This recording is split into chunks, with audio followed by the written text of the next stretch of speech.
यार बहुत एक इम्पॉर्टेंट चीज़ पूछनी है कि कई बार होता है जो मेरे फाइनेंशियल एडवाइज़र हैं मुझे फंड्स रिकमेंड करते हैं, आप ये ले लीजिए, आपके गोल के हिसाब से ये सही है, ठीक है, I trust my financial advisor, but still कभी कभार लगता है कि यार मैं भी क्रॉस चेक करके समझूं कि उन्होंने ये फ़ंड क्यों रिकमेंड करा, क्या ये सही भी है या इससे भी बेटर कुछ मिल सकता था, या कहीं ना कहीं किसी ने अगर कुछ रिकमेंड करा है तो ऐसा तो नहीं कि उसके पीछे उसका कोई फ़ायदा हो, मे बी कमीशन रिलेटेड या एनीथिंग XYZ।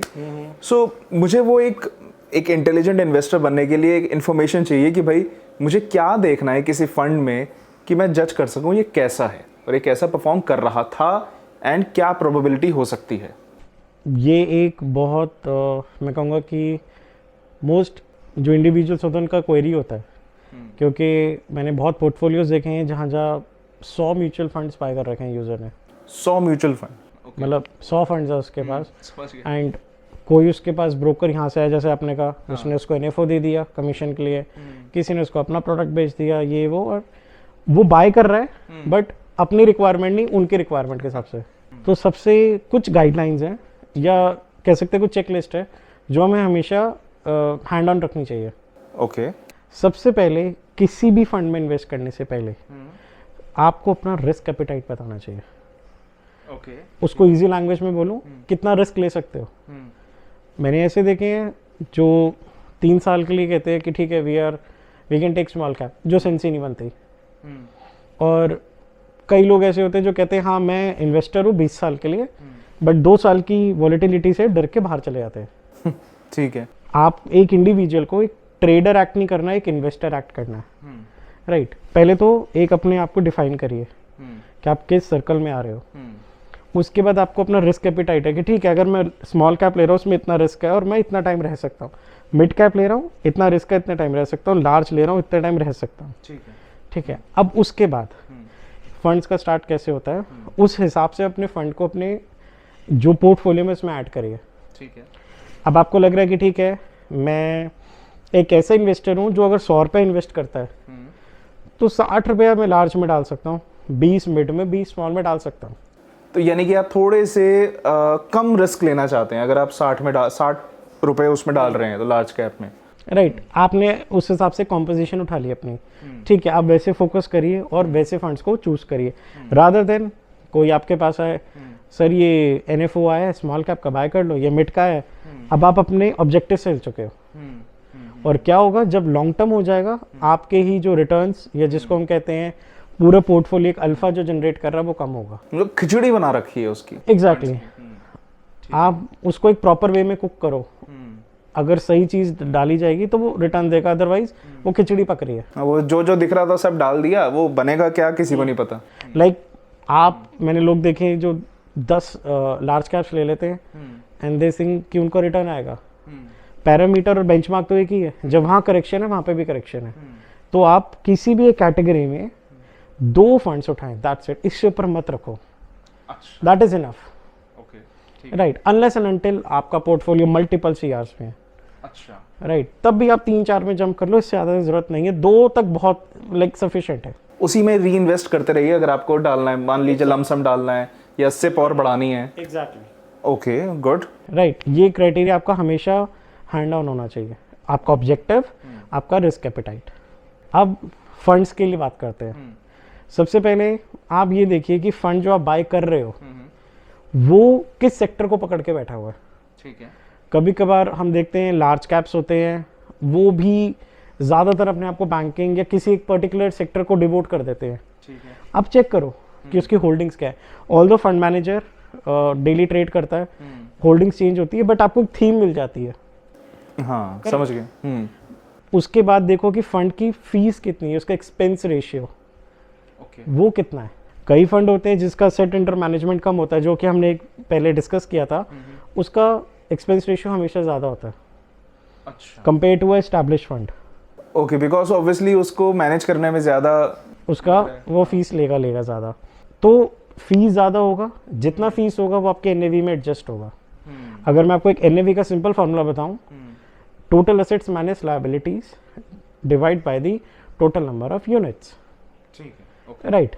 अब आपके असेट्स हुआ आपके पास जो पैसा आया, लायबिलिटीज आपके एक्सपेंसेस हुए, या आपके कोई प्रेफर जो डिविडेंड होल्डर है उनको डिविडेंड्स देने हैं, ठीक है। तो जितनी मैनेजमेंट फी बड़ी होगी उतनी आपकी एनएवी कम हो जाएगी। न्यूमरेटर जितना छोटा होगा एनएवी कम होता चला जाएगा।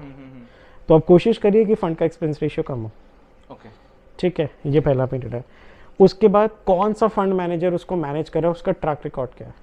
फंड मैनेजर का ट्रैक रिकॉर्ड चेक करना पड़ता है, ठीक है। कि जिस कंपनी में वो काम अब कर रहा है, पहली बात तो उसकी पूरी मैनेजमेंट कैसी है, कैसी मतलब जो इफेक्टिव है, कितना कॉस्ट लेता है, क्या चार्जेस ले रहा है, प्लस जो फंड मैनेजर है उसका क्या रिकॉर्ड है पुराना, कितने टाइम से फंड्स को मैनेज कर चुका है, कहाँ का काम कर चुका है और क्या रिटर्न जनरेट करे हैं। यानी पहले उसने कौन से फंड्स मैनेज करे हैं, उनका रिटर्न क्या रहा है, और अगर वो उसी फंड को मैनेज कर रहा है तो मान लीजिए वो 5 साल से कर रहा है, तो क्या जनरेट करके पिछले 5 साल कैसा रहा। एग्जैक्टली, क्योंकि आप अपना चाहे 100 रुपया हो चाहे 1 करोड़ हो, किसी एक पर्सन को दे रहे हो, तो इतना आपको पता होना चाहिए। करेक्ट। उसके बाद जो और पैरामीटर्स आते हैं हमारे, आपने अब एक्सपेंस रेशियो देख लिया, अब आपको ये पता लग गया कि आपका ऑब्जेक्टिव क्या है। फिर कुछ रिस्क पैरामीटर्स होते हैं, ओके, जो अगेन बहुत इंपॉर्टेंट है। रिस्क पैरामीटर्स में अगर मैं मानूं, सबसे पहले आपका आता है स्टैंडर्ड डेविएशन। अब ये थोड़ा सा टेक्निकल टर्म है, जिसको सिंप्लीफाई करूं तो इसको हम ये कह सकते हैं कि जब मार्केट में अप्स एंड डाउन्स आ रहे हैं तो फंड अपने मेन पॉइंट से कितना शफल कर रहा है इधर या उधर। अच्छा, समझ गया। मार्केट 1% हिला, फंड पूरा हिल गया, वो कितना कंट्रोल कर सकता है अपने आप को। ठीक है, मान लीजिए एक सुई है, वो सेंटर में है, तो जब ऐसा है तो कितनी ज्यादा वो फ्लक्चुएट कर रही है, तो ये जितना कम होगा उतना बेटर है। अब हाँ, जैसे एग्जाम्पल छोटा सा लो, आप लार्ज कैप और स्मॉल कैप्स की स्टैंडर्ड डेविएशन को मैच करोगे, स्मॉल कैप्स की हमेशा ज़्यादा होगी।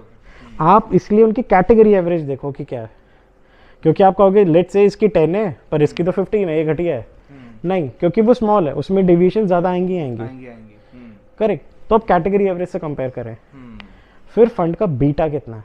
अब बीटा भी काइंड ऑफ ये मेजर करेगा कि क्या सेंसिटिविटी है फंड की, मतलब मार्केट 1% से बढ़ रहा है, फंड कितना बढ़ेगा आगे।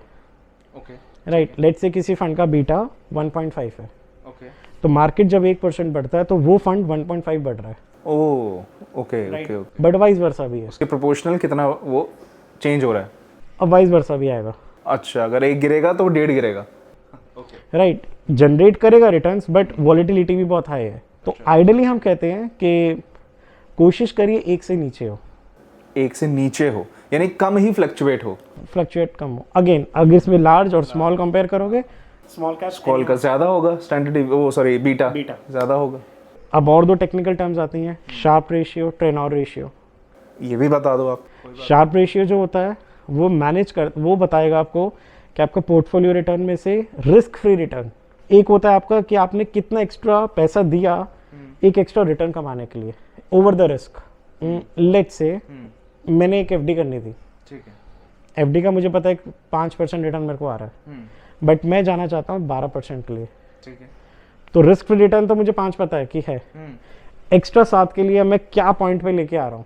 अच्छा, तो ये भी हम कहते, और इसको हम डिवाइड करते हैं अगेन स्टैंडर्ड डेविएशन से। यहाँ जो स्टैंडर्ड डेविएशन है आपका वो सब मैनेज वो आपका सिस्टमैटिक रिस्क और अनसिस्टमैटिक रिस्क दोनों को कंबाइन करता है। अब इसको भी डाइवर्सिफाई कर दूं तो सिस्टमैटिक रिस्क हुआ जो आपका like inflation, interest rate changes, इसको भी कंसीडर कर रहा है। अनसिस्टमैटिक रिस्क मैनेजमेंट में क्या हो रहा है कि ऑपरेटिंग कॉस्ट बढ़ रहा है, क्या है, वो सबको कंसोलिडेट करके एक रेशियो आपके पास आता है। हम ये कहते हैं जितना ज़्यादा उतना अच्छा है, क्योंकि ज़्यादा का मतलब न्यूमरेटर बढ़ना। न्यूमरेटर कब बढ़ेगा आपका, जब आपका पोर्टफोलियो रिटर्न ज़्यादा होगा। तो ये आपका हमेशा ज़्यादा होना चाहिए, Sharpe ratio. Sharpe. Same goes with Treynor, उसमें भी सेम है, बस उसमें जो डिवाइड करते हो आप वो फंड बीटा से करते हो। अच्छा, एक में स्टैंडर्ड डेविएशन से, एक में बीटा से। और उसके अंदर बस आप सिस्टमैटिक रिस्क ले रहे हो। इसके अलावा भी कुछ पॉइंट्स होते हैं जो हम कंसीडर कर सकते हैं। ठीक है। एक चीज होती है टर्नओवर रेशियो। अब turnover ratio simply means portfolio का जो फंड मैनेजर है उसने कितनी बार पोर्टफोलियो को चर्न करा। चर्न मतलब buying and cell.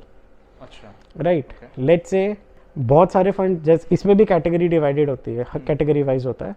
Large cap में वैसे एज सच कोई सेबी की गाइडलाइन नहीं है कि 50 रखो, 200 रखो, 300 रखो। फंड मैनेजर रिटर्न बनाने के लिए 200 पे भी जाता है, वो 50 पे भी रहता है। अच्छा। अगर टर्नओवर रेशियो कम है, विच मीन्स बेटर है कि वो लॉन्ग टर्म कॉल्स ले रहा है। अगर वो कॉन्टिन्यूसली चर्न कर रहा है, बाइंग एंड सेल कर रहा है, इट मीन्स वो short term profit and buying and selling कर रहा है, and just to generate profit, ताकि उसके पास और कैपिटल आ सके मार्केट से। वो ट्रेड कर रहा है उस समय। राइट। तो एक ये बहुत इंपॉर्टेंट होता है जो बहुत लोग मतलब अवॉइड करते हैं, देखते भी नहीं है। यहाँ पे हम लोग कहते हैं, और वैसे ऐसा कुछ इसका कोई कैटेगराइजेशन नहीं है, बट ये एक फैक्टर है जो देखना चाहिए। फिर एक कैटेगरी आता है आपका इसी में, आप जो फंड बाय कर रहे हो उसके पास असेट अंडर मैनेजमेंट कितना है। लेट्स से आप फंड बाय कर रहे हो, असेट अंडर मैनेजमेंट सिर्फ 100 करोड़ है। जब मार्केट में करेक्शन आएगा, ऑब्वियसली उसकी होल्डिंग्स भी नेगेटिव है, और हमें पता है कि म्यूचुअल फंड्स कुछ पैसा हमेशा कैश में रखता है रिडेम्पशन से बचने के लिए। अच्छा। एक्सेसिव रिडेम्पशन आ गया तो स्कीम कोलैप्स कर जाएगी, कोलैप्स करेगी, या तो वो मर्ज होगी, या फिर वो जैसे हमने देखा था कि फ्रैंकलिन के साथ हुआ था, उसने उसको रोक के डिसकंटिन्यू करा ताकि इन्वेस्टर को नुकसान ना हो। ओके। तो ये सब होगा, इसलिए कोशिश करिए कि आपका जो फंड है, मतलब आइडियली ये मैं कह रहा हूँ अपने लिए, मैं जब भी सिलेक्शन क्राइटेरिया लेता हूँ मैं देखता हूँ कि 5,000 करोड़ से ऊपर हो, कि अगर करेक्शंस भी आए तो एटलीस्ट आपको एक टाइम मिलेगा। ये सब देखेंगे कहाँ, पता कहाँ चलता है ये सब? बहुत सोर्सेज हैं, आप एमफी की वेबसाइट पे जाओ, तो इन सब फंड्स के बारे में यही सब इन्फॉर्मेशन वो लिखी होगी, मतलब थोड़ा सा हाँ आपको ज़्यादा गूगल करना पड़ेगा। आप मनी कंट्रोल जाइए, वैल्यू रिसर्च हो गया, मतलब आप गूगल करोगे आपके पास 100 लिंक्स ओपन हो जाएंगे। ठीक है। बट हाँ कंपेयर करिए, ऊपर से और तो और आपको एएमसी की वेबसाइट पे भी मिलता है डेटा। अच्छा, उसी एएमसी की वेबसाइट पे मिलता है। कोटक का आप कोई फंड उठा रहे हो, मिराय का उठाते हो, आप आईसीआईसीआई उठाते हो, आपको उनकी वेबसाइट पे मिलेगा। ये रहा आपके जो एक्टिवली फंड्स हैं, मैनेज फंड्स लाइक जिनमें ट्रेडिंग फ्रीक्वेंटली हो रही है। अब कई फंड्स होता है इंडेक्स, उसके लिए भी एक क्राइटेरिया होता है। ये आप देख रहे हो, दैट्स करेक्ट। इंडेक्स फंड में हम ये चीज़ सबसे इंपॉर्टेंट नोटिस करते हैं, ट्रैकिंग एरर। अब ट्रैकिंग एरर आप बोलोगे कि टेक्निकल टर्म है, क्या है इसका मतलब? सिंपली है कि बेंचमार्क, जैसे निफ्टी 50 है, वो अपने बेंचमार्क से रिटर्न्स को कितना क्लोजली मैच कर पा रहा है। लेट्स से मेरे पास भी, मैंने निफ्टी 50 लिया, निफ्टी जो बढ़ा, निफ्टी 50 5 सालों में वो 12% बढ़ा, बट मेरा फंड 10% रिटर्न दे रहा है। इट मीन्स मैं अपने इंडेक्स को प्रॉपरली मैच नहीं कर पा रहा हूँ, मेरा ट्रैकिंग एरर ज़्यादा। तो कोशिश करिए कि यहाँ पे ट्रैकिंग एरर कम से कम हो। सो ये था हमारा पार्ट 1, आपको समझाने के लिए कि जब आप एक फंड चूज करें तो उसके क्या क्या फैक्टर्स, क्या क्या पैरामीटर्स देखें। इसका एक पार्ट 2 भी आएगा, तो उसके लिए आपको क्या करना पड़ेगा, उसकी नोटिफिकेशन आपके पास कैसे आएगी, आपको इस चैनल को सब्सक्राइब करना पड़ेगा। ये आपको वीडियो अगर अच्छी लगी हो, आई नो थोड़ी टेक्निकल वीडियो थी बट ज़रूरी थी, तो उसके लिए आप इस वीडियो को लाइक कर सकते हैं। Still we are open to answer all your queries. कोई आपको कुछ क्वेश्चन हो, पूछना चाहते हो, नीचे आप कमेंट कर सकते हैं, we be more than happy to answer that. And ऐसी वीडियोस आती रहेंगी, तो मिलते हैं अगली वीडियो में। तब तक के लिए take care and bye bye.